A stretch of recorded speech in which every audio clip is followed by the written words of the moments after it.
Assalamualaikum warahmatullahi wabarakatuh. Saya Lia Angger Pratiwi dari UPTD SD Negeri 3 Jabung, CGP Angkatan 9 Kabupaten Lampung Timur akan menampilkan tugas aksi nyata modul 1.4 tentang budaya positif.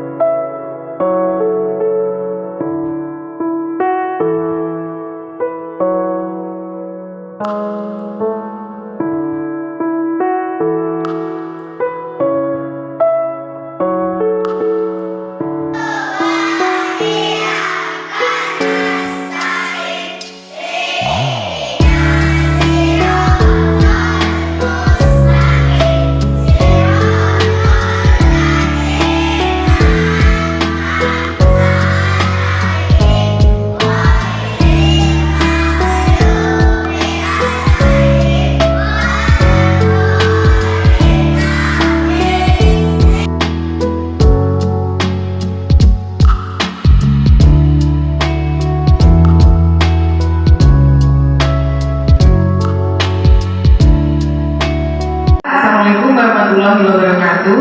Waalaikumsalam warahmatullahi wabarakatuh.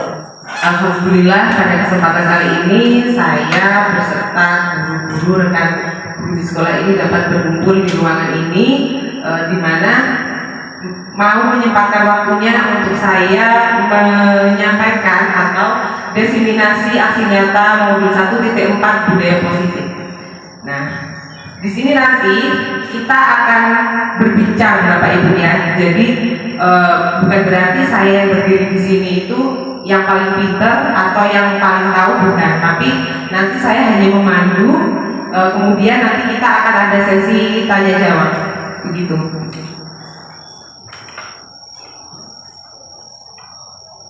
Selanjutnya tujuannya dari pertemuan kita kali ini adalah untuk penyebaran pemahaman dan pengalaman terkait implementasi budaya positif di sekolah yang dapat membantu murid belajar dengan aman dan nyaman sesuai filosofi Ki Hajar Dewantara.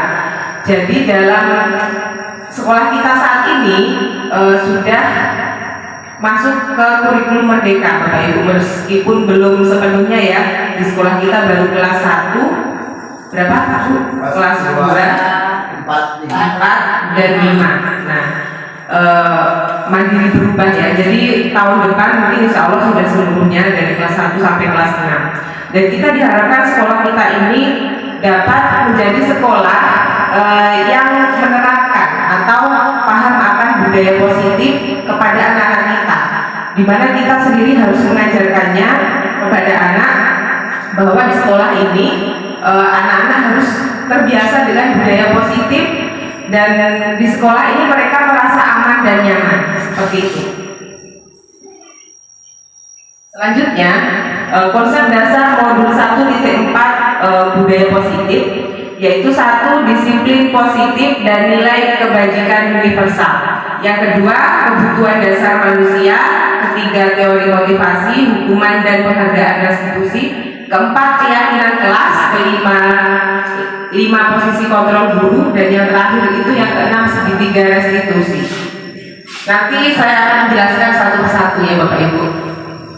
Nah, budaya positif, yang dimaksud budaya positif adalah nilai-nilai keyakinan-keyakinan dan kebiasaan-kebiasaan di sekolah yang berpihak pada murid agar murid dapat berkembang menjadi pribadi yang berkualitas dan berkarakter, baik secara dengan profil pelajar Pancasila. Jadi murid-murid itu diharapkan dengan menerapkan budaya positif itu mereka dapat mempunyai nilai-nilai dan keyakinan-keyakinan, kebiasaan-kebiasaan, sehingga nantinya mereka memiliki pribadi yang berkualitas dan berkarakter, seperti itu.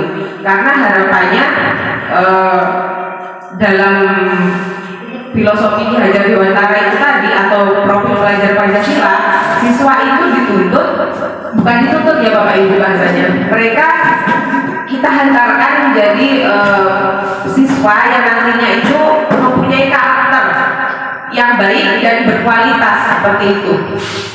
melalui budaya positif itu. Selanjutnya, salah satu cara yang dilakukan guru dalam membantu siswa tumbuh maksimal mempunyai karakter profil pelajar Pancasila adalah dengan membangun budaya positif yang berpihak pada murid, membangun keyakinan atau visi sekolah yang menumbuhkan dan mengembangkan budaya positif. Dalam mewujudkan budaya positif perlu adanya disiplin positif.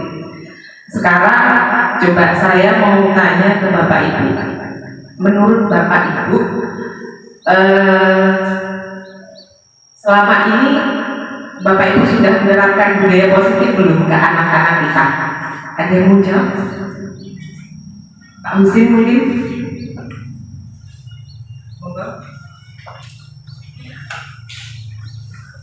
Menurut saya pribadi, kita sudah melaksanakan budaya positif.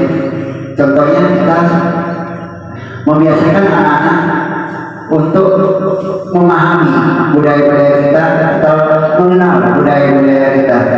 Itu yang contoh salah satu menanamkan budaya positifnya. Terima kasih. Terima kasih Pak Husin untuk tanggapannya. Jadi benar sekali ya, salah satunya penanaman budaya positif itu dengan mengenalkan anak-anak tentang budaya-budaya kita. Tapi untuk lebih kompleksnya, ketika di sekolah ini kita terapkan budaya positif itu dari hal kecil. Misalkan apa? Contoh kecil aja. Budaya positif itu yang dimaksud budaya positif itu, misalkan ketika anak-anak mau masuk ke kantor, anak-anak mengucapkan salam, kita ajarkan mengucapkan salam, itu termasuk budaya positif bukan? Iya, seperti itu. Ketika di dalam kelas kita membuat kesepakatan kelas, misalkan dengan jika sudah berada di kelas belajar dengan guru, maka anak-anak harus mengikuti dengan baik dengan mengikuti keyakinan kelas yang sudah dibuat. Misalkan di sini Bapak Ibu sudah ada yang pernah membuat keyakinan kelas. Misalkan begini Bapak Ibu, saya sendiri sudah mencoba menerapkan ya Bapak Ibu, keyakinan kelas itu dibuat bersama gitu, antara guru dengan siswa. Jadi ketika sudah dibuat kesepakatan, misalkan di dalam kelas tidak boleh ngobrol, di dalam kelas tidak boleh makan, kemudian ketika belajar tidak boleh tidur. Ya betul, seperti itu Bu. Nah itu misal seperti itu, nanti kita tarik nilai kebajikannya itu apa. Nah seperti itu yang namanya budaya positif Bapak Ibu ya, dari hal yang kecil dulu. Nanti kita akan bahas di slide selanjutnya. Nah di sini kita membahas disiplin positif. Makna kata disiplin, ketika kita mendengar kata disiplin, kira-kira yang terbayang di benak Bapak Ibu itu apa? Ada yang mau jawab? Disiplin itu bayangan Bapak Ibu itu apa sih? Disiplin. Ada yang mau jawab? Bu Nur, Pak Husen atau Mbak Bu Dahlia? Patuh sesuai aturan. Patuh sesuai aturan kalau kata Pak Dharma. Kira-kira gimana Pak Husen disiplin itu? Patuh sesuai aturan. Anak-anak, kalian harus disiplin, ya kan? Jangan terlambat sekolahnya. Nah, seperti itu kan kita sering mengucapkan seperti itu. Tapi kita tahu nggak artinya apa? Kita lanjut ke slide selanjutnya ya. Betul nggak apa yang dikatakan Pak Dharma? Nah ini, kebanyakan orang akan menghubungkan kata disiplin dengan tata tertib, teratur, dan kepatuhan pada peraturan. Ya, benar ternyata Pak Dharma jawabnya. Kata disiplin juga sering dihubungkan dengan hukuman, padahal itu sungguh berbeda. Karena belajar tentang disiplin positif tidak harus dengan memberi hukuman. Justru itu adalah salah satu alternatif terakhir, dan kalau perlu tidak digunakan sama sekali. Nah, maksudnya di sini Bapak Ibu, disiplin itu beda dengan hukuman atau meskipun kita sering mengaitkannya dengan kalau kita anak-anak nggak disiplin maka nanti dapat hukuman, kalau anak-anak tidak patuh peraturan maka nanti akan dapat sanksi, kan seperti itu kan kaitannya dengan disiplin. Padahal bukan seperti itu Bapak Ibu, justru disiplin itu maknanya disiplin itu suatu budaya positif yang ketika nanti diterapkan itu hasilnya akan baik, seperti itu. Tapi jangan dengan embel-embel ada hukumannya kalau tidak mengikuti. Nah, untuk selanjutnya kita lihat di slide selanjutnya. Disiplin artinya bagaimana cara kita mengontrol diri, bagaimana menguasai diri untuk memilih tindakan yang mengacu pada nilai-nilai yang kita hargai. Dengan kata lain, seorang yang memiliki disiplin diri berarti mereka bisa bertanggung jawab terhadap apa yang dilakukan karena mereka mendasarkan tindakan mereka pada nilai-nilai kebajikan universal. Artinya disiplin itu harus muncul dari dalam diri sendiri Bapak Ibu. Untuk anak-anak mungkin kira-kira nih, kalau untuk anak-anak itu apa bisa hanya diajarkan disiplin lewat sekolah saja? Apa bisa? Tidak ya Pak Ujian. Lalu bagaimana supaya kedisiplinan pada anak itu berhasil? Harus bagaimana?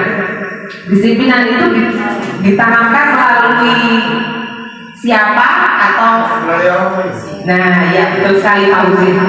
Disiplin itu kalau hanya ditanamkan di sekolahan tidak akan berhasil Bapak Ibu. Jadi peran orang tua atau keluarga itu sangat penting untuk membangun disiplin pada diri anak. Kita guru di sini hanya dalam sehari hanya 6 jam waktu bersama siswa. Jadi jangan serahkan sepenuhnya siswa itu ke gurunya, jangan percayakan sepenuhnya anak itu ke guru, jangan. Tapi di rumahlah anak itu dibentuk dengan sepenuhnya. Di sekolah guru hanya tinggal memoles, seperti itu. Jadi ajarkan disiplin diri pada anak dari dia mulai bangun tidur sampai ke berangkat sekolah, pulang lagi ke rumah. Hal-hal atau kegiatan positif apa atau disiplin yang bagaimana yang perlu ditanamkan ke anak, itu orang tua tanggung jawabnya penuh. Selanjutnya, disiplin positif adalah pendekatan yang digunakan untuk mendidik anak melakukan kontrol diri dan pembentukan kepercayaan diri. Nah, yang satu tanpa kekerasan, tanpa ancaman, melainkan komunikasi tentang perilaku secara efektif antara guru dan peserta didik. Yang kedua, peserta didik diajarkan untuk memahami konsekuensi dari perilaku mereka dan menumbuhkan rasa tanggung jawab dalam diri mereka. Yang ketiga, menumbuhkan kesadaran serta memberdayakan peserta didik untuk melakukan sesuatu tanpa sogokan, ancaman, atau hukuman. Bisa dimaknai Bapak Ibu dari penjabaran tentang disiplin positif di poin 1, 2, 3. Bisa ya Bapak Ibu ya. Artinya apa? Yang pertama itu jangan anak itu disiplin karena kita ancam, karena kita paksa. Jangan seperti itu. Yang kedua, anak itu ketika kita ajari disiplin, kita harus memberitahu juga tentang konsekuensinya ketika anak itu tidak disiplin atau tidak melaksanakan disiplin yang sudah dibuat. Seperti itu. Yang ketiga, dalam disiplin positif itu harusnya itu dilakukan tanpa adanya sogokan atau iming-iming. Misalnya seperti ini, anak-anak nanti kalau kalian ngerjakan PR dan nggak pernah absen ketika sekolah, nanti Bulia hadiahin. Seperti itu yang namanya iming-iming atau sogokan. Nah itu ternyata itu nggak boleh Bapak Ibu ya. Itu nggak bisa kita terapkan dalam disiplin positif. Nah di sini kita bahas nilai-nilai kebajikan universal. Nilai-nilai kebajikan adalah sifat-sifat positif manusia yang merupakan tujuan mulia yang ingin dicapai setiap individu. Nah, nilai-nilai kebajikan adalah sifat-sifat positif manusia yang merupakan tujuan mulia yang ingin dicapai setiap individu. Setiap perbuatan memiliki suatu tujuan dengan mengaitkan nilai-nilai kebajikan yang diyakini seseorang, maka motivasi intrinsiknya akan terbangun sehingga menggerakkan motivasi dari dalam untuk dapat mencapai tujuan mulia yang diinginkan. Salah satu nilai-nilai kebajikan yang ingin dicapai oleh setiap anak Indonesia yang kita kenal dengan profil pelajar Pancasila. Bapak Ibu tahu profil pelajar Pancasila? Ada berapa?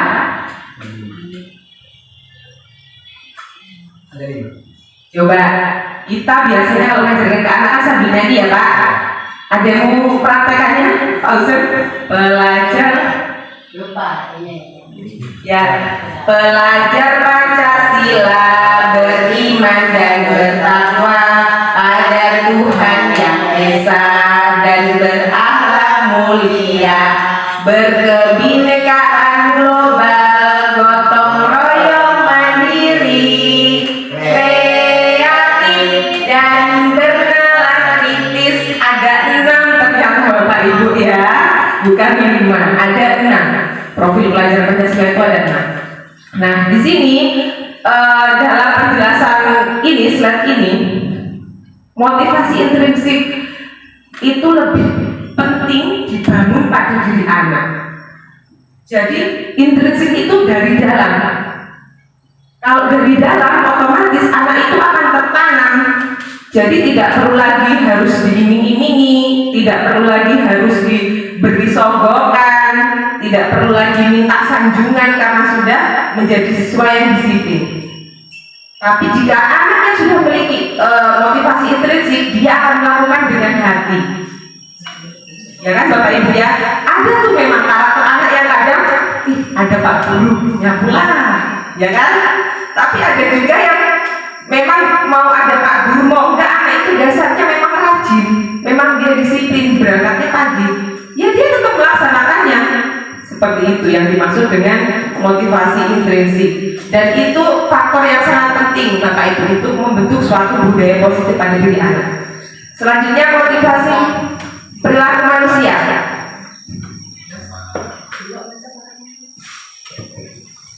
Motivasi itu adalah dorongan yang timbul pada diri seseorang secara sadar atau tidak sadar untuk melakukan suatu tindakan untuk tujuan tertentu. Nah, di sini ada motivasi eksternal dan motivasi internal.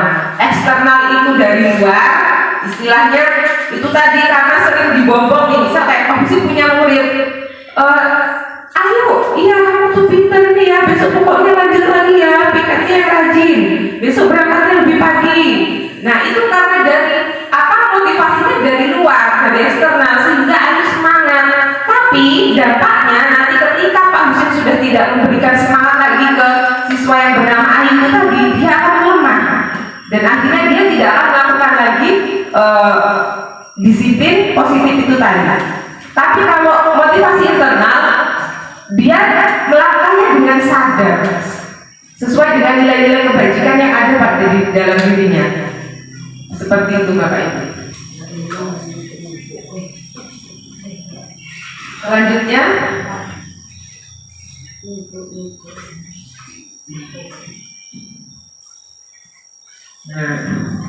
setiap perbuatan memiliki suatu tujuan dengan mengaitkan nilai-nilai kebajikan yang diyakini seorang, maka motivasi intrinsiknya akan terbangun sehingga menggerakkan motivasi dari dalam diri untuk dapat mencapai tujuan mulia yang diinginkan. Salah satu nilai-nilai kebajikan yang ingin dicapai oleh setiap anak Indonesia yaitu dengan profil pelajar Pancasila. Kayaknya ini tadi udah. Itu udah. Nah, untuk menghindari ketidaknyamanan atau hukuman. Yang kedua, untuk mendapatkan imbalan atau penghargaan dari orang lain. Yang ketiga, untuk menjadi orang yang mereka inginkan dan menghargai diri sendiri dengan nilai-nilai yang mereka percaya. Yang nomor 1 itu hanya tujuannya untuk menghindari ketidaknyamanan dari hukuman, sehingga anak itu dia bertanya ketika diberikan tugas misalkan, murid bertanya apa yang akan terjadi apabila saya tidak melakukannya. Nah, itu berarti termasuk motivasi eksternal apa internal? Eksternal, karena dia takut nanti kalau tidak melakukan dihukum seperti itu. Yang kedua, murid bertanya apa yang akan saya dapatkan apabila saya melakukannya. Itu juga termasuk motivasi eksternal ya Bapak Ibu. Yang ketiga, murid akan bertanya akan menjadi orang seperti apa jika saya melakukannya. Nah, berarti kan dia tanyanya itu ke diri sendiri, berarti itu termasuk ke dalam motivasi internal. Iya. Selanjutnya, hukuman, konsekuensi, dan restitusi. Nah, di sini ada contoh kasus murid datang terlambat ke sekolah. Nah, hukumannya murid disuruh berdiri di depan kelas, guru marah-marah ke murid disuruh menulis saya tidak akan terlambat lagi sebanyak 100 kali. Itu adalah sebuah hukuman. Nah, jika konsekuensi, maka guru memberikan konsekuensi berada di dalam kelas selama jam istirahat. Jadi anak itu diberi konsekuensi jika kamu terlambat datang ke sekolah, maka ketika jam istirahat kamu tidak boleh istirahat, kamu di dalam kelas saja. Seperti itu. Yang kedua, guru tegas dan murid menghormati peraturan. Ketika guru sudah menyampaikan konsekuensinya, otomatis siswa akan melaksanakannya karena dia sudah ada perjanjian istilahnya dengan gurunya. Selanjutnya restitusi. Restitusi itu yang bagaimana Bapak Ibu? Guru menanyai keyakinan kelas yang telah disepakati dan guru membantu menyelesaikan masalah murid, ya. Kemudian murid terbuka dan menghormati dirinya dan orang lain. Kalau menurut Bapak Ibu, yang paling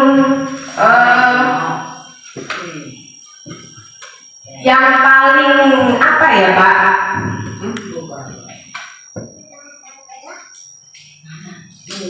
Di antara hukuman, konsekuensi, restitusi, yang paling baik menurut Bapak Ibu yang mana?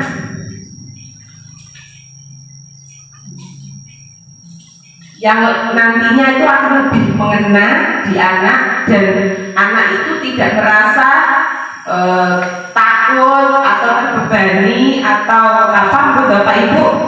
Yang paling bisa kita terapkan itu yang hukuman, konsekuensi atau restitusi?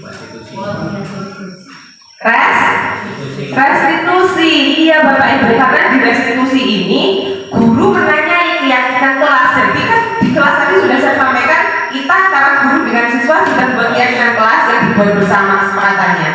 Nah, di sini guru akan menanyai, kemudian guru membantu menyelesaikan masalah siswa tersebut dan secara terbuka murid menghormati dirinya dan orang lain setelah masalah itu diselesaikan bersama guru. Jadi restitusi itu paling tepat kita gunakan Bapak Ibu.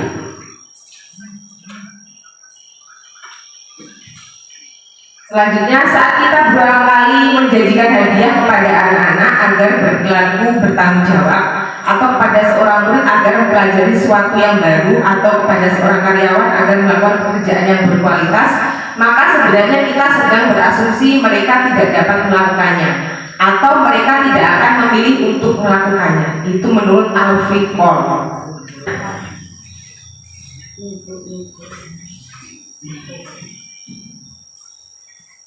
Nah, setiap perbuatan memiliki suatu tujuan. Dengan mengaitkan nilai-nilai kebajikan yang diyakini seorang, maka motivasi intrinsiknya akan terbangun, sehingga menggerakkan motivasi dari dalam diri untuk dapat mencapai tujuan kuliah yang diinginkan.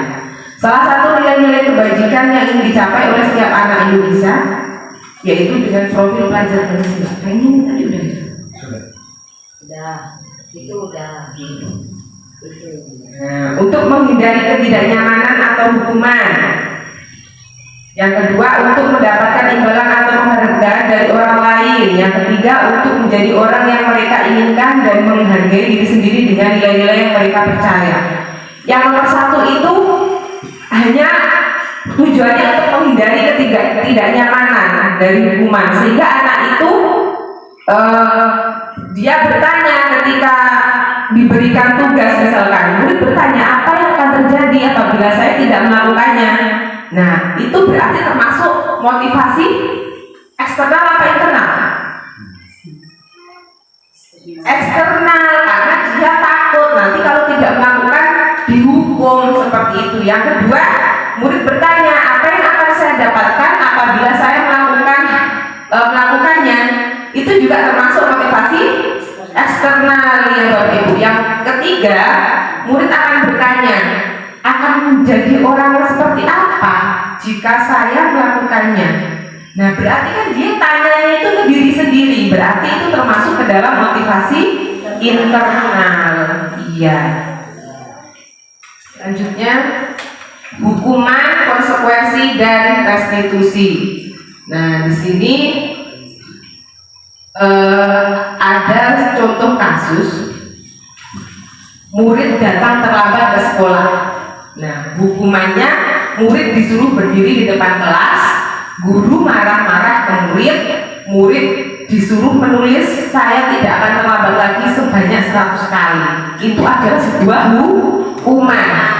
Nah, jika konsekuensi, maka guru memberikan konsekuensi berada di dalam kelas selama jam istirahat. Jadi anak itu diberi konsekuensi jika kamu terlambat datang ke sekolah, maka ketika jam istirahat kamu tidak boleh istirahat, kamu di dalam kelas saja, seperti itu. Yang kedua, guru tegas dan murid menghormati peraturan.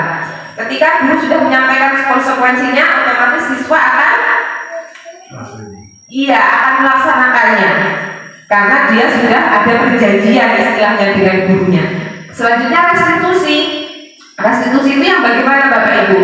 Guru menanyai keyakinan kelas yang telah disepakati dan guru membantu menyelesaikan masalah murid, ya. Kemudian murid terbuka dan menghormati dirinya dan orang lain. Kalau menurut Bapak Ibu, yang paling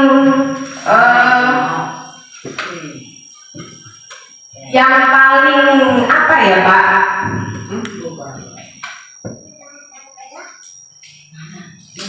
Di antara hukuman, konsekuensi, restitusi, yang paling baik menurut Bapak Ibu yang mana?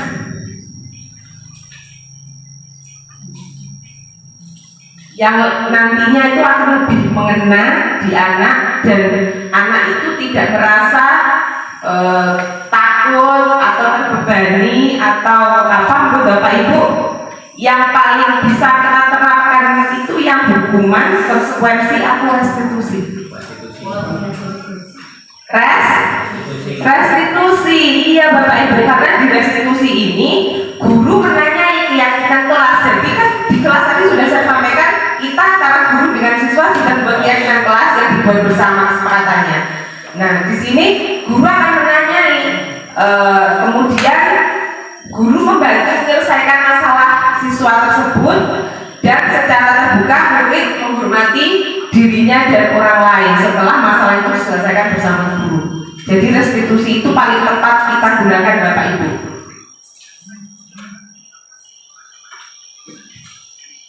Selanjutnya, saat kita berulang kali menjanjikan hadiah kepada anak-anak agar berperilaku bertanggung jawab, atau kepada seorang murid agar mempelajari sesuatu yang baru, atau kepada seorang karyawan agar melakukan pekerjaan yang berkualitas, maka sebenarnya kita sedang berasumsi mereka tidak dapat melakukannya, atau mereka tidak akan memilih untuk melakukannya. Itu menurut Alfred Korn. Nah, di sini selanjutnya kita akan membahas 5 posisi kontrol,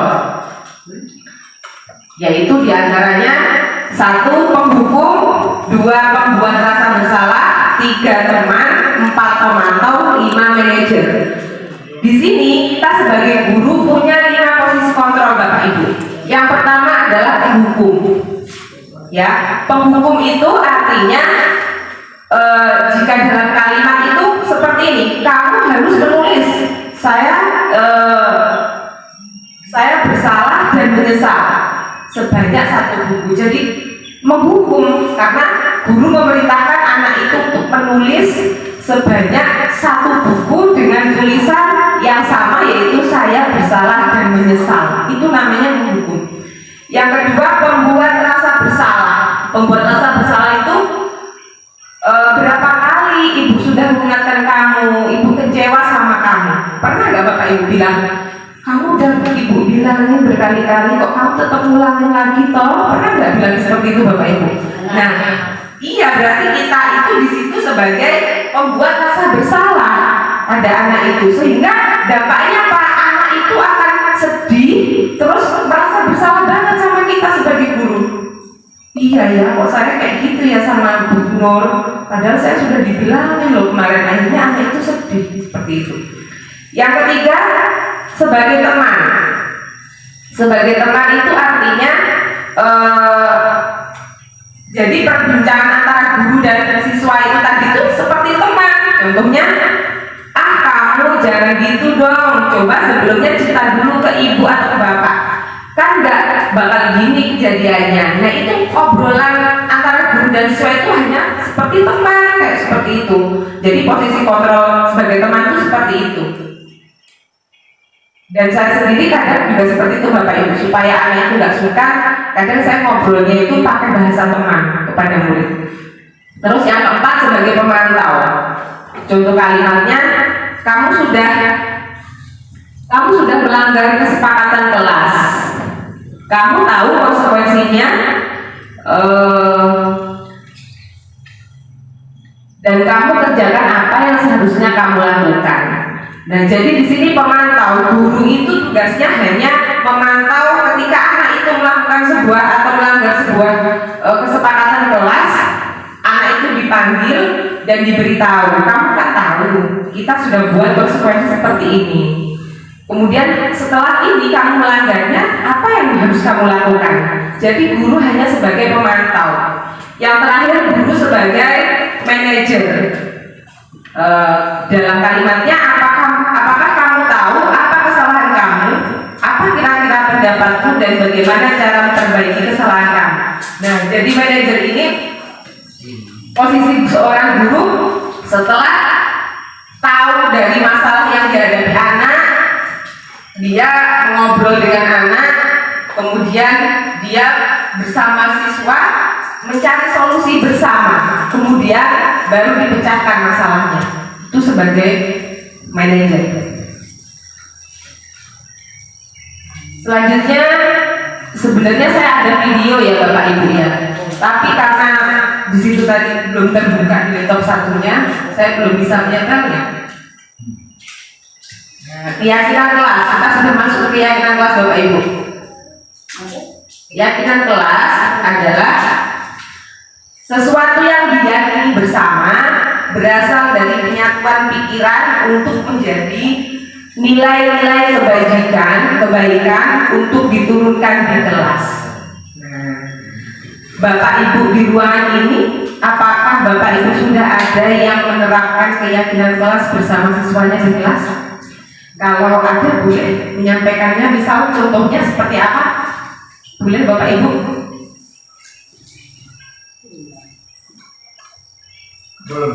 Belum ya Bapak Ibu ya, baik. Nanti di sini saya juga akan menjelaskan bagaimana kita membuat keyakinan kelas Bapak Ibu. Nah, sekarang pertanyaannya, kenapa sih kok keyakinan kelas bukan peraturan kelas? Ayo, siapa Bapak Ibu yang bisa menerjemahkan perbedaan antara keyakinan kelas dan peraturan kelas? Ada yang bersedia menjawab? Keyakinan kelas, peraturan kelas itu sesuatu yang sangat berbeda Bapak Ibu. Yang mau jawab udah lihat ya? Pak Is, Bu Hena, udah lihat aja? Enggak apa-apa. Sampaikan aja keyakinan dan peraturan. Pak Uzen, sampaikan pendapat Pak Uzen. Menurut saya, keyakinan kelas itu adalah apa yang akan kita tuju. Itu adalah keyakinan kelas. Seandainya kita pilih kelas kita menjadi seperti ini, anak-anak akan bisa menjadi seperti ini. Itu yang dinamakan pendidikan kelas. Tetapi kalau peraturan kelas itu yang akan kita laksanakan, anak-anak itu sama juga melaksanakan peraturan kelas seadanya, yang piket dan masuk jam tepat waktu itu adalah peraturan kelas. Itu perbedaan kalau saya. Terima kasih. Terima kasih Pak Husin, bagus sekali ya untuk tanggapannya. Keyakinan kelas kalau kata Pak Husin itu sesuatu di kelas yang nanti tujuannya mau gimana gitu. Terus peraturan itu yang memang sudah dibuat dan harus dilaksanakan seperti itu ya Husinnya. Ya benar sekali Bapak Ibu ya. Keyakinan kelas itu lebih apa ya, kompleksnya dibuat bersama ya kan, antara guru dan siswa. Jadi semua sama-sama saling setuju, sehingga nanti ketika ada yang melanggar maka akan sama-sama tahu konsekuensinya, dan sudah pasti mau menjalankannya tanpa ada rasa jengkel ya kan, karena dibuatnya bersama seperti itu. Nah, di sini selanjutnya kita akan membahas 5 posisi kontrol, yaitu diantaranya 1 penghukum, 2 pembuat rasa bersalah, 3 teman, 4 pemantau, 5 manajer. Di sini kita sebagai guru punya 5 posisi kontrol Bapak Ibu. Yang pertama adalah penghukum. Ya, penghukum itu artinya jika dalam kalimat itu seperti ini, kamu harus menulis saya bersalah dan menyesal sebanyak 1 buku. Jadi menghukum karena guru memerintahkan anak itu untuk menulis sebanyak 1 buku dengan tulisan yang sama, yaitu saya bersalah dan menyesal. Itu namanya menghukum. Yang kedua, pembuat rasa bersalah. Pembuat rasa bersalah itu berapa kali ibu sudah mengingatkan kamu, ibu kecewa sama kamu. Pernah nggak Bapak Ibu bilang, kamu udah ibu bilangin berkali-kali kok kamu tetap ngulangin lagi toh? Pernah nggak bilang seperti itu Bapak Ibu? Nah, iya, berarti kita itu di situ sebagai pembuat rasa bersalah pada anak itu, sehingga dampaknya Pak, anak itu akan sedih terus merasa bersalah banget sama kita sebagai guru. Iya ya, kok saya kayak gitu ya sama Bu Nur, padahal saya sudah dibilangin loh kemarin. Akhirnya anak itu sedih seperti itu. Yang ketiga, sebagai teman. Sebagai teman itu artinya jadi perbincangan antara guru dan siswa itu tadi itu seperti teman. Contohnya, kamu jangan gitu dong, coba sebelumnya cerita dulu ke ibu atau ke bapak, kan nggak bakal gini kejadiannya. Nah, itu obrolan antara guru dan siswa itu hanya seperti teman, kayak seperti itu. Jadi posisi kontrol sebagai teman itu seperti itu. Dan saya sendiri kadang juga seperti itu Bapak Ibu, supaya anak itu nggak suka, kadang saya ngobrolnya itu pakai bahasa teman kepada murid. Terus yang keempat, sebagai pemantau. Contoh kalimatnya, kamu sudah melanggar kesepakatan kelas, kamu tahu konsekuensinya,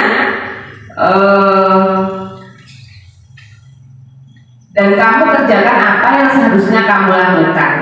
Nah, jadi di sini pemantau, guru itu tugasnya hanya memantau ketika anak itu melakukan sebuah atau melanggar sebuah kesepakatan kelas. Anak itu dipanggil dan diberitahu, kamu kan tahu kita sudah buat konsekuensi seperti ini. Kemudian setelah ini kamu melanggarnya, apa yang harus kamu lakukan? Jadi guru hanya sebagai pemantau.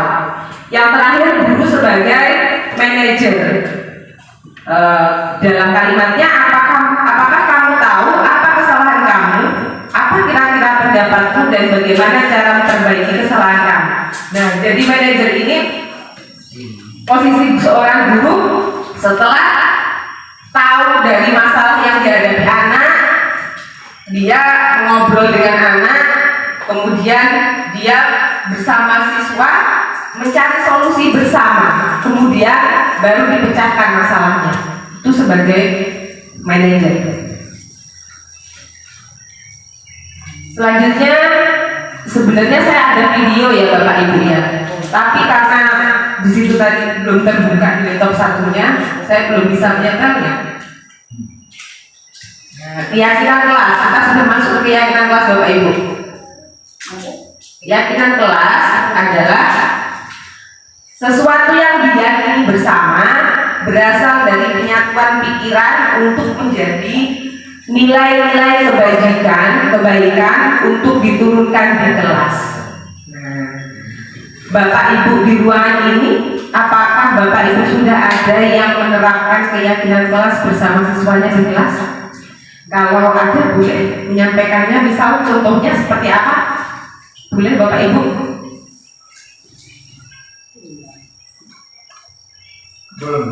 Belum ya Bapak Ibu ya, baik. Nanti di sini saya juga akan menjelaskan bagaimana kita membuat keyakinan kelas Bapak Ibu. Nah, sekarang pertanyaannya, kenapa sih kok keyakinan kelas bukan peraturan kelas? Ayo, siapa Bapak Ibu yang bisa menerjemahkan perbedaan antara keyakinan kelas dan peraturan kelas? Ada yang bersedia menjawab? Keyakinan kelas, peraturan kelas itu sesuatu yang sangat berbeda Bapak Ibu. Ada yang mau jawab? Udah lihat? Pak Is? Bu Herna? Udah lihat Bu jawab? Enggak apa-apa. Sampaikan aja keyakinan dan peraturan. Pak Uzen, sampai pendapat Pak Uzen. Menurut saya, keyakinan kelas itu adalah apa yang akan kita tuju. Itu adalah keyakinan kelas. Seandainya kita pilih kelas kita menjadi seperti ini, anak-anak akan bisa menjadi seperti ini. Itu yang dinamakan keyakinan kelas. Tetapi kalau peraturan kelas itu yang akan kita laksanakan, anak-anak itu sama juga melaksanakan peraturan kelas seadanya, yang piket dan masuk jam tepat waktu, itu adalah peraturan kelas. Itu perbedaannya kalau saya. Terima kasih. Terima kasih Pak Husin, bagus sekali ya untuk tanggapannya. Keyakinan kelas, kalau kata Pak Husin itu sesuatu di kelas yang nanti tujuannya mau gimana gitu. Terus peraturan itu yang memang sudah dibuat dan harus dilaksanakan, seperti itu ya Husin ya. Ya benar sekali Bapak Ibu ya. Keyakinan kelas itu lebih apa ya, kompleksnya dibuat bersama, ya kan, antara guru dan siswa. Jadi semua sama-sama saling setuju, sehingga nanti ketika ada yang melanggar, maka akan sama-sama tahu konsekuensinya dan sudah pasti mau menjalankannya tanpa ada rasa jengkel, ya kan, karena dibuatnya bersama seperti itu. Terus kalau peraturan kelas, otomatis kalau peraturan itu yang membuat adalah seorang guru tanpa berbicara atau meminta pendapat dari siswa. Akhirnya jatuhnya peraturan itu banyak menghukumnya ketika peraturan itu dilanggar. Nah, makanya kita perlu Bapak Ibu membuat atau merubahlah di kelas kita itu jangan peraturan tapi keyakinan, biar antara guru dan siswa itu bisa saling sama-sama memahami, mengetahui, oh ini loh yang harus kami lakukan, oh ini loh keyakinan kami bersama di kelas, seperti itu. Jadi anak atau siswa itu sadar ketika melakukannya. Nah, keyakinan lebih menggerakkan seseorang dibanding mengikuti serangkaian peraturan. Anak-anak itu pasti lebih senang melaksanakan keyakinan kelas daripada peraturan. Kalau peraturan mereka melaksanakannya dengan embel-embel, pasti kalau aku nggak melaksanain nanti aku dihukum, seperti itu ya Bapak Ibu. Tapi kalau keyakinan kelas, solusinya bisa bersama-sama dicari dengan guru, nggak langsung dihukum seperti itu. Tapi anak-anak itu sudah tahu nantinya ini kan keyakinan kelas aku ikut buat nih, ya udahlah aku yang harus ngakuin karena kan ini sudah kesepakatan bersama, seperti itu. Ini contoh kegiatan pembuatan keyakinan kelas di kelas 4 Bapak Ibu.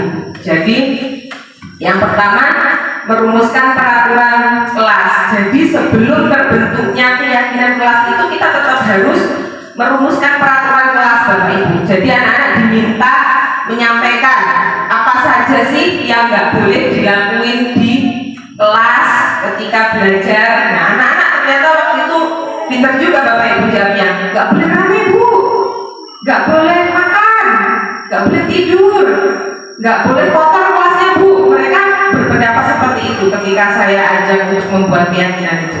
Dan setelah mereka menyampaikan, saya suruh menuliskan di kertas sticky note itu Bapak Ibu.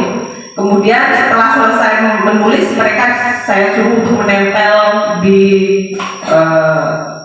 kertas karton itu. Dan selanjutnya setelah terbentuk sebuah keyakinan kelas, saya meminta anak-anak untuk menandatangani di bawahnya. Nah, itu gambar yang ketiga, mereka menandatanganinya. Jadi mereka biar ingat ketika mereka melanggar keyakinan kelas yang sudah dibuat, oh iya saya ikut buat, itu ada tanda tangan saya, seperti itu. Terus kalau peraturan kelas, otomatis kalau peraturan itu yang membuat adalah seorang guru tanpa berbicara atau meminta pendapat dari siswa. Akhirnya jatuhnya peraturan itu banyak menghukumnya ketika peraturan itu dilanggar. Nah, makanya kita perlu Bapak Ibu membuat atau merubahlah di kelas kita itu jangan peraturan tapi keyakinan, biar antara guru dan siswa itu bisa saling sama-sama memahami, mengetahui, oh ini loh yang harus kami lakukan, oh ini loh keyakinan kami bersama di kelas, seperti itu. Jadi anak atau siswa itu sadar ketika melakukannya. Nah, keyakinan lebih menggerakkan seseorang dibanding mengikuti serangkaian peraturan. Anak-anak itu pasti lebih senang melaksanakan keyakinan kelas daripada peraturan. Kalau peraturan mereka melaksanakannya dengan embel-embel pasti, kalau aku nggak melaksanain nanti aku dihukum, seperti itu ya Bapak Ibu. Tapi kalau keyakinan kelas, solusinya bisa bersama-sama dicari dengan guru, nggak langsung dihukum, seperti itu. Tapi anak-anak itu sudah tahu nantinya ini kan keyakinan kelas aku ikut buat nih, ya udahlah aku yang harus ngakuin karena kan ini sudah kesepakatan bersama, seperti itu.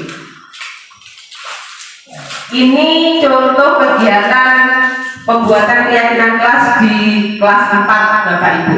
Jadi yang pertama merumuskan peraturan kelas. Jadi sebelum terbentuknya keyakinan kelas itu kita tetap harus merumuskan peraturan kelas Bapak Ibu. Jadi anak-anak diminta menyampaikan apa saja sih yang nggak boleh dilakuin di kelas ketika belajar. Nah, anak-anak ternyata waktu itu pinter juga Bapak Ibu jawabnya. Nggak boleh rame Bu, nggak boleh makan, nggak boleh tidur, nggak boleh kotor kelasnya Bu. Mereka berpendapat seperti itu ketika saya ajak untuk membuat keyakinan itu.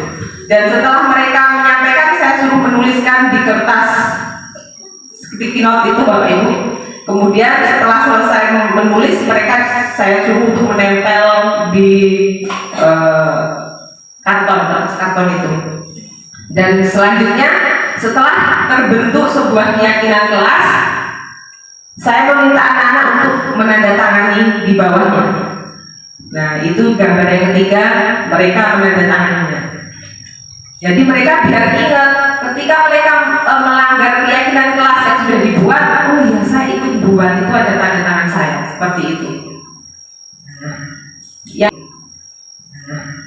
Yang gambar keempat itu adalah keyakinan kelas 4. Di antaranya yang pertama adalah menjaga kebersihan. Yang kedua, saling menghargai. Yang ketiga, bertanggung jawab. Yang keempat, menjaga kerapihan kelas. Yang kelima, bersikap sopan santun. Dan yang keenam, jujur. Itu keyakinan kelas yang sudah saya buat di kelas 4 Bapak Ibu. Bapak Ibu mungkin bisa nanti ya ngikutinnya bertahap, tidak apa-apa. Biar kita semua bisa menerapkan itu Bapak Ibu ya. Nah ini, itu ada tanda tangannya ya Bapak Ibu, di bawah itu pure tanda tangan anak. Mereka melakukannya dengan penuh kesadaran. Selanjutnya yang terakhir, segitiga restitusi Bapak Ibu yang akan kita bahas. Nah, segitiga restitusi atau restitusi adalah proses menciptakan kondisi bagi murid untuk memperbaiki kesalahan mereka sehingga mereka bisa kembali pada kelompok mereka dengan karakter yang lebih kuat. Restitusi juga merupakan proses kolaboratif yang mengajarkan murid untuk mencari solusi untuk masalah mereka dan membantu murid berpikir tentang orang seperti apa yang mereka inginkan dan bagaimana mereka harus memperlakukan orang lain. Di sini nanti saya akan menjabarkan langkah-langkah restitusi itu seperti apa Bapak Ibu.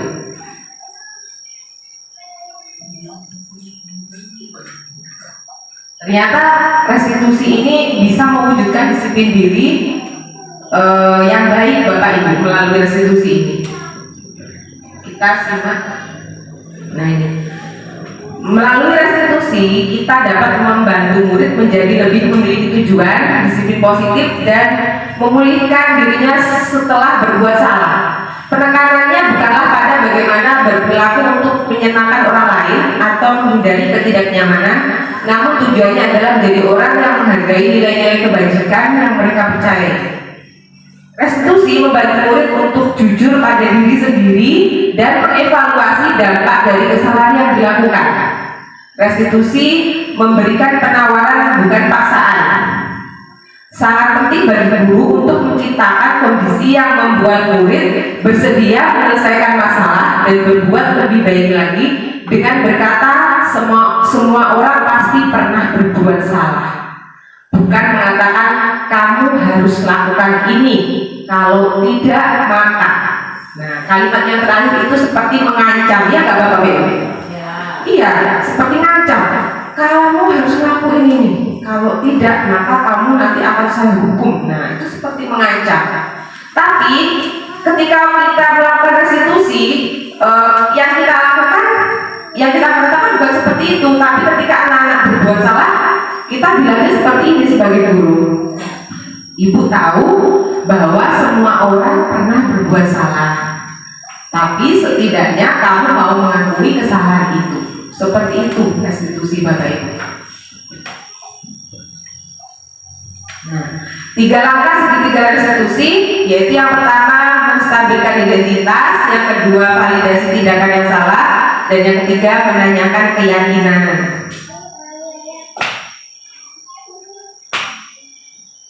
Menstabilkan identitas artinya mengubah identitas anak dari orang yang gagal karena melakukan kesalahan menjadi orang yang sukses. Dengan contoh kalimat berbuat salah itu tidak apa-apa, tidak ada manusia yang sempurna. Saya juga pernah melakukan kesalahan seperti itu. Benar tidak Bapak Ibu? Benar. Manusia itu tidak ada yang sempurna, semua pernah melakukan kesalahan. Begitu juga dengan siswa kita, murid kita. Mereka pasti juga pernah melakukan salah, tapi kita sebagai guru bagaimana kita menyikapinya, menerima kesalahannya dan mau membantu untuk menyelesaikan masalah tersebut. Seperti itu. Selanjutnya, validasi tindakan yang salah, yaitu semua tindakan manusia, baik atau buruk, pasti memiliki maksud tujuan tertentu. Padahal misalnya dengan kalimat, padahal kamu bisa melakukan yang lebih buruk lagi dari ini ya. Kamu pasti punya alasan mengapa kamu melakukan ini. Jadi ketika anak melakukan salah, kita sudah tanya identitasnya tadi, menstabilkan identitas. Selanjutnya validasi tindakan. Jadi anak itu kita beri pancingan seperti ini. Padahal kamu bisa melakukan yang lebih buruk lagi dari ini, tapi kamu pasti punya alasan mengapa melakukan ini. Nanti anak akan terpancing menjawab Bapak Ibu. Misalkan contohnya ketika anak terlambat, iya Bu, karena saya tadi malam tidurnya kemalaman karena nonton HP.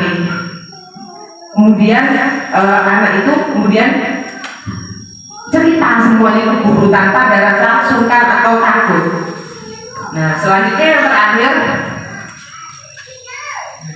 menanyakan keyakinan. Anak akan siap dihubungkan dengan nilai-nilai yang dia percaya atau yakini dan berpindah menjadi orang yang diinginkan. Apa yang kita percaya sebagai keyakinan kelas kita, setelah anak-anak kita tanyai tentang validasi identitas, terus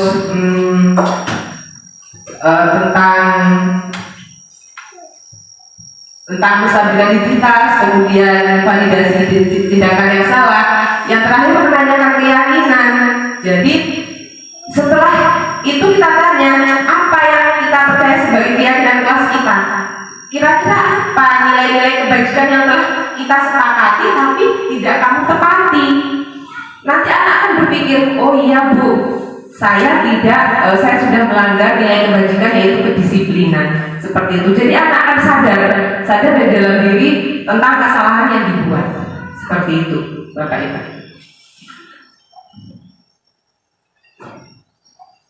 Nah, melalui segitiga restitusi kita dapat mewujudkan mereka menjadi murid yang merdeka. Mereka mampu menyelesaikan masalah dengan motivasi internal dan bertanggung jawab terhadap pilihannya. Nah, sudah selesai Bapak Ibu. Dari apa yang saya sampaikan tadi, kira-kira berat tidak untuk kita menerapkannya di kelas kita Bapak Ibu? Tidak ya Bapak Ibu. Insya Allah ketika kita memang mau berubah ke dalam lebih baik untuk siswa-siswa kita supaya mereka menjadi siswa yang mempunyai 6 dimensi profil pelajar Pancasila tadi, salah satunya kita terapkan ini Bapak Ibu. Nilai-nilai kebajikan, disiplin positif di kelas kita. Baru nanti kita akan menerapkan disiplin positif di sekolah kita. Seperti itu, dan semua ini tidak lepas dari bantuan orang tua siswa. Jadi bagaimana caranya kita tetap harus membangun kolaboratif dengan orang tua siswa. Di sini saya akan menampilkan sedikit video tentang penyelesaian masalah menggunakan segitiga restitusi, Bapak Ibu.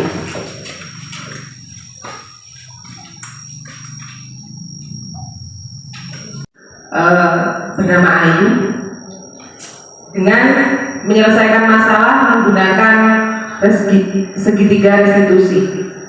Di sini percakapan saya tidak terlalu terdengar, cuma terlihat bahwa anak bisa memahami ya Bapak Ibu ya. Jadi di situ saya menanyakan yang pertama menstabilkan identitas dari masalah apa yang dialami oleh Ayu ketika itu. Ternyata Ayu mengerjakan tugas, tapi ada teman yang bernama Adel itu mencontek tugas yang sudah Ayu kerjakan dan secara terus-menerus. Akhirnya apa? Ayu marah dan dia mendobrak meja si Adel. Dan saya dengar itu dari siswa lain temannya yang ketika jam istirahat mendatangi saya. Kemudian si Ayu saya panggil dan saya tanya menstabilkan identitas, dan dia mengakuinya bahwa dia sudah melakukan kesalahan itu Bapak Ibu. Kemudian yang kedua, saya melakukan validasi tindakan yang salah dengan saya menanyai ya tidak apa-apa, kamu mungkin bisa melakukan hal yang lebih dari itu karena kamu marah, pekerjaanmu sudah dicoba oleh si Adel seperti itu. Jadi saya memberikan penjelasan supaya Ayu lebih terbuka dengan validasi tindakan yang salah. Iya Bu, katanya, karena dia itu udah sering banget gitu nyontek pekerjaan si Ayu itu tadi. Selanjutnya yang terakhir, saya menanyai Ayu, keyakinan kelas apa yang sudah dilanggar oleh Ayu? Dia menjawab saling menghargai. Jadi dia sadar ternyata hal yang dia lakukan itu melanggar keyakinan kelas, yaitu saling menghargai antar teman. Kemudian saya mencoba mencari solusinya dengan, lalu tindakan kamu apa Ayu untuk menebus kesalahanmu ini? Ayu akan meminta maaf dengan adil, sehingga nantinya kedepannya Ayu dan Adel tidak ada masalah lagi tentang rasa jengkel Ayu ke Adel sudah dicontek seperti itu. Dan kedepannya keduanya harus memenuhi keyakinan kelas, yaitu saling menghargai seperti itu, Bapak Ibu. Dari materi atau diseminasi aksi nyata yang saya paparkan, adakah Bapak Ibu yang ingin memberikan tanggapan atau mungkin menyampaikan masalah yang pernah terjadi di kelasnya? Nanti kita cari solusi bareng-bareng Bapak Ibu. Kalau ada tidak apa-apa, masih ada waktu sedikit, sekitar 15 menit lagi. Ada atau tidak? Atau sudah kita cukupkan? Sudah ya Bapak Ibu ya. Oke. Iya, mungkin di lain waktu nanti kita sambung lagi dengan keadaannya lain ya Bapak Ibu ya. Mungkin dari saya cukup sekian. Saya mohon maaf apabila banyak kesalahan dari apa yang saya sampaikan. Ini sebagai pembelajaran bagi diri saya, dan mudah-mudahan apa yang saya sampaikan dapat bermanfaat untuk kita semua Bapak Ibu, terutama pada saat kita membangun budaya positif di kelas kita masing-masing. Nanti untuk selanjutnya kita bisa saling berkomunikasi, hal-hal apa yang perlu kita bicarakan, yang perlu kita terapkan di kelas, kita bisa saling berkomunikasi Bapak Ibu. Saya ucapkan terima kasih atas waktu yang sudah diberikan, yang seharusnya kita sudah siap untuk pulang di rumah istirahat, tapi Bapak Ibu masih menyempatkan waktunya di sini bersama saya. Saya sangat terima kasih. Saya akhiri. Wabillahi taufiq wal hidayah. Wassalamualaikum warahmatullahi wabarakatuh.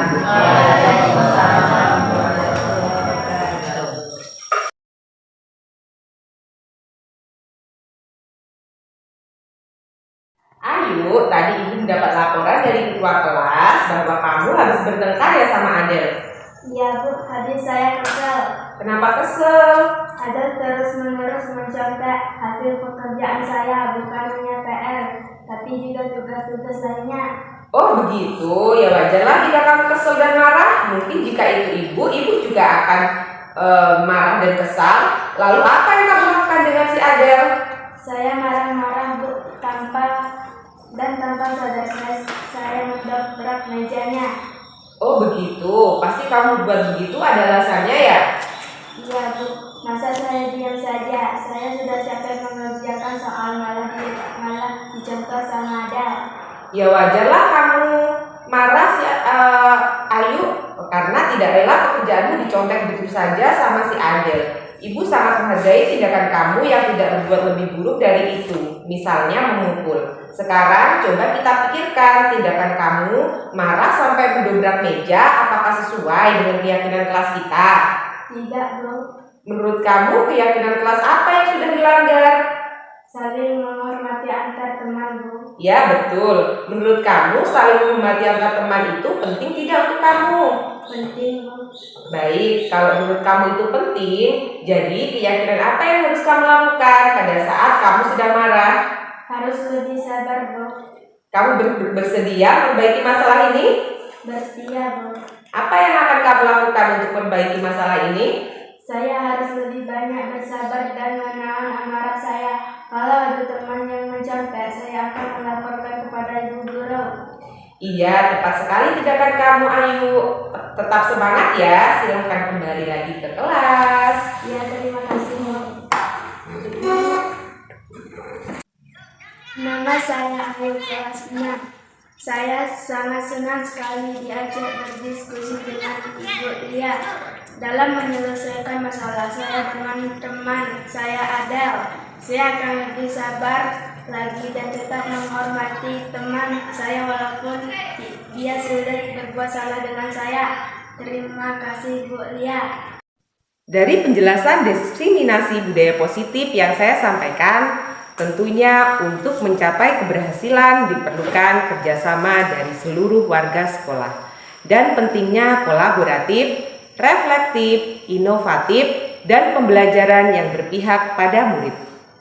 Melalui hasil refleksi selama menerapkan aksi nyata budaya positif di sekolah, Saya akan terus berusaha melakukan kolaborasi dengan rekan sejawat dan murid terkait pentingnya penerapan budaya positif di komunitas sekolah. Dengan membuat poster syarat seruan atau persuasif terkait budaya positif yang perlu dikembangkan di komunitas sekolah dan ekosistem belajar, poster dan kesepakatan kelas yang dibuat harus berpihak pada murid. Sedangkan posisi kontrol guru sebagai manajer dalam merawat dan menuntun murid. Sehingga hasil yang diperoleh dari penerapan aksi nyata budaya positif di sekolah adalah terjadinya perubahan karakteristik komunitas sekolah menuju sekolah yang berbudaya, bermartabat, bersih, indah, dan nyaman. Demikian refleksi yang saya sampaikan. Semoga dengan adanya diseminasi aksi nyata budaya positif di sekolah ini akan menjadi lebih baik lagi. Terima kasih. Wassalamualaikum warahmatullahi wabarakatuh. Terima kasih sudah menyaksikan video aksi nyata budaya positif dari saya. Salam guru penggerak. Tergerak, bergerak, menggerakkan.